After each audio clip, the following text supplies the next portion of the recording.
The body projects the mind. It is not the mind. Oh, God, I better slow down. I better slow down. I better slow down. The mind projects the body. It is not the body projecting the mind. Oh, God, I better slow down. I better slow down here. This is why my body can be doing something, but my mind can be doing something else. And if I feel like it, if I change the way how I'm thinking in my mind, my behind has to follow. Oh, y'all not hearing me. Y'all not hearing me. Y'all not hearing me. Y'all not hearing me. Y'all not hearing me. Y'all not hearing me. Y'all not hearing me. Don't confuse it with the brain, boo. Don't confuse it with the brain. This is why as a man thinketh in his heart, so is he. He becomes off of the reflection of his thoughts and feelings. Now, let me explain something to you. When we're at this stage, most of us are at this stage. It only changes when we get this resurrected body. When we walk with God so much until we become like Enoch, we walk with God until we're not. Or like Elijah. Those are the two that we know of. But there has also been other documented Christians that have had experiences of transcending matter. There was a monk who was a Christian monk. Didn't know nothing about the Bible, but he says the Christ revealed himself to him while he was sitting in meditation. And he sat in meditation until he developed the resurrected body and came out of matter. This is not foreign. This is not mystical. You say this to dogmatics. They say this is so mystical. This is in the Word.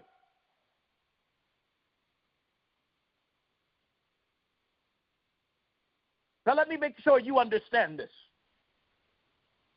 The mind has to be directed and corrected. Because if you do not direct it or correct it with your higher nature, it will fall into the lower nature. The mind is like a vehicle. When you're driving a car, you're constantly moving the wheel, Frankie, correcting it so that you don't go too far to the left, too far to the right. Because if you get in a car and you just point it in your direction and step on the gas, you're going to have some problems, boo.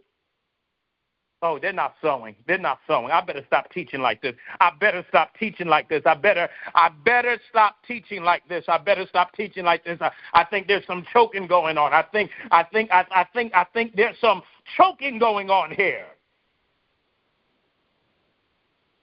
The mind has to be corrected, protected, and directed. Those are the three things I teach in my course. The mind must be protected from outwardly worldly thinking that is not in alignment with the divine nature of God. You want to know some word for that? This is when the Bible says that the weapon of your warfare are not carnal, but by the pulling down of strongholds. And then it goes into details about these strongholds, that anything that comes against the knowledge of the divine mind, the knowledge of divinity within you, that you have to constantly protect it from worldly thinking, because if it falls into worldly thinking, it will create that experience of that worldly suffering. Hello! The mind must be protected. The mind must be directed. Can y'all take a little more? I know it's getting hot, but can you take a little more? Now let's get into this now. The mind must be protected. We protect it. This is why we don't go to sleep listening to foolishness. Someone who had the election stuff going on and was playing, and David was with me, and he was watching it, and he was in my living room, and I came out, and he ended up falling asleep listening to that stuff, and I said, turn that stuff off. What are you doing sleeping, listening to that stuff? You are not protecting your subjective state. When you are asleep, you are naked. The subconscious mind is listening to turn that stuff off.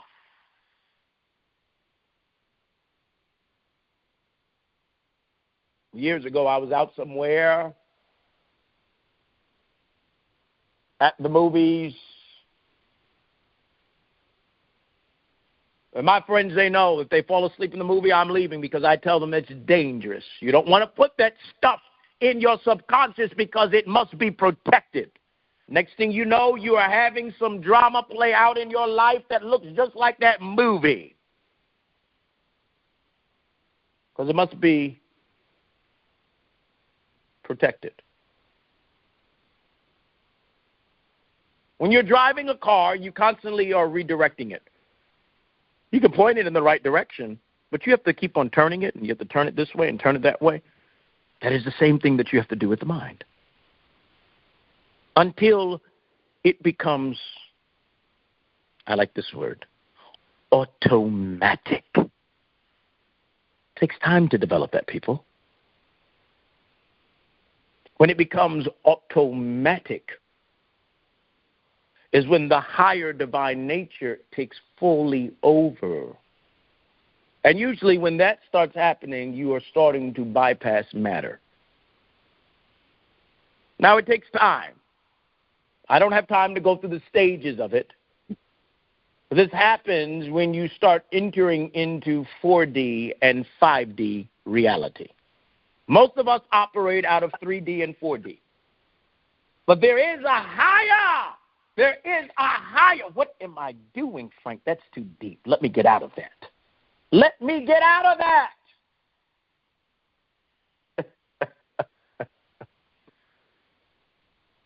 Do you remember the blind man when he was getting back his sight? And before he came down to 3D, he goes into what is known as 4D, and he sees men as trees. He's still perceiving reality, but he's seeing men in their energetic frequency of their nervous system. That's why he sees them as trees, Frankie. And then the Christ touches him again, and he comes down to 3D, and he sees men as men. You get to a point that you no longer see people off of their physical appearance. Some of you are already there. You start seeing people off of their energetic frequency. Let me get out of that. Some people don't know why the man says, oh, I see trees. Some people, oh, that man was just seeing stuff. No, he was not just seeing stuff. He was seeing the nervous system of their body. The nervous system looks like trees. It looks like plants. It looks like veins. You can see it. The vertebrae of the back is the bark of the tree, and then you have all these veins coming out of it. It looks like trees. That's what the man is seeing. He says, I see men as trees. He's operating out of 4D. And then the Christ touched him again. He says, wait a second. Let's bring him back down to 3D. And when he came down to 3D, then he saw the flesh.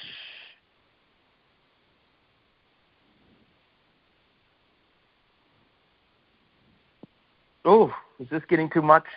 Is it getting too much? Let me know if it's getting too much. So the mind has to be directed like a car. When you are driving a car, you keep your two hands on that steering wheel. Why do you keep it on that steering wheel? To direct where it's going. In the causal dimension of the mind, you keep your hands on your thoughts, because your thoughts are your steering wheel.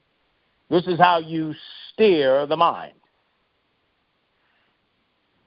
You steer it this way. If you are not doing it consciously, then it's operating out of default.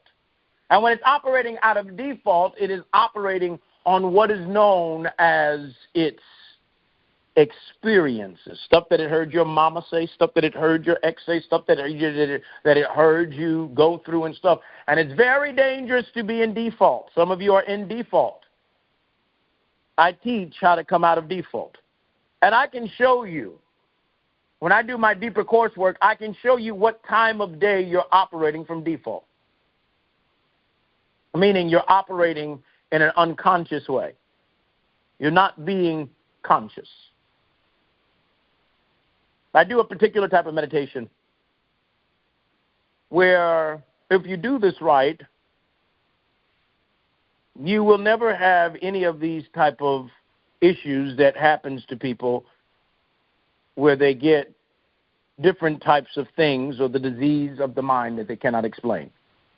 There's fractures in their mental state, and they go through what is known as Alzheimer's or memory issues or all these different types of things. What happens is that the mind starts to develop fractures. And so what happens is that as the mind is developing fractures, there's aspects of their emotional energy going in different parts and different stages of their life that they have not recovered yet from. So they go unconscious. And when it continues to happen, what happens is that the mind tries to protect itself, so they start having something known as Alzheimer's or dementia. This is the mind protecting itself so that they're not able to experience any more trauma of reality. It turns it off so they're only experiencing non-physical reality through memory of things.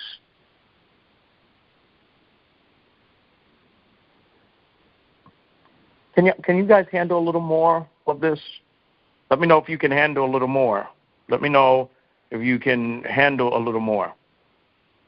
Now let's get into this. So the mind must be directed. You have to direct it with your thoughts and your ideas so that it stays on the right path. Because if you do not direct it, it will get you into some places and some areas that you have no business being at.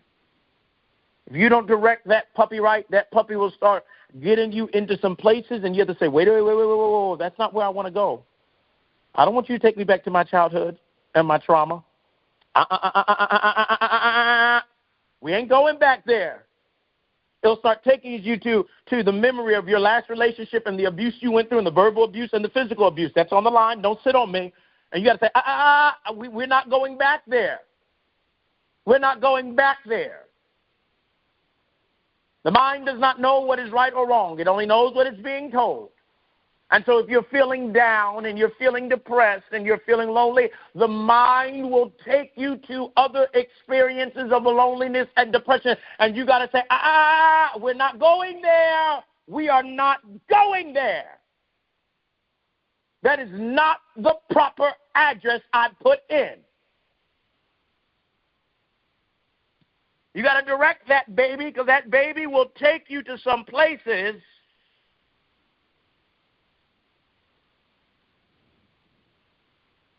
that your behind has no business being in.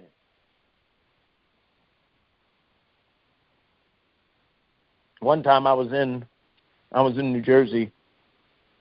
I tell the story. I was driving in New Jersey with my assistant, and I was in one of my Rolls Royces, and while I was driving, I was leaving someone's house, and he said, he says, you want me to put in the GPS where we're going? I said, I think I know. I want to see if I can figure it out on myself. Boy, oh boy, was that not a good idea. I ended up in some neighborhood.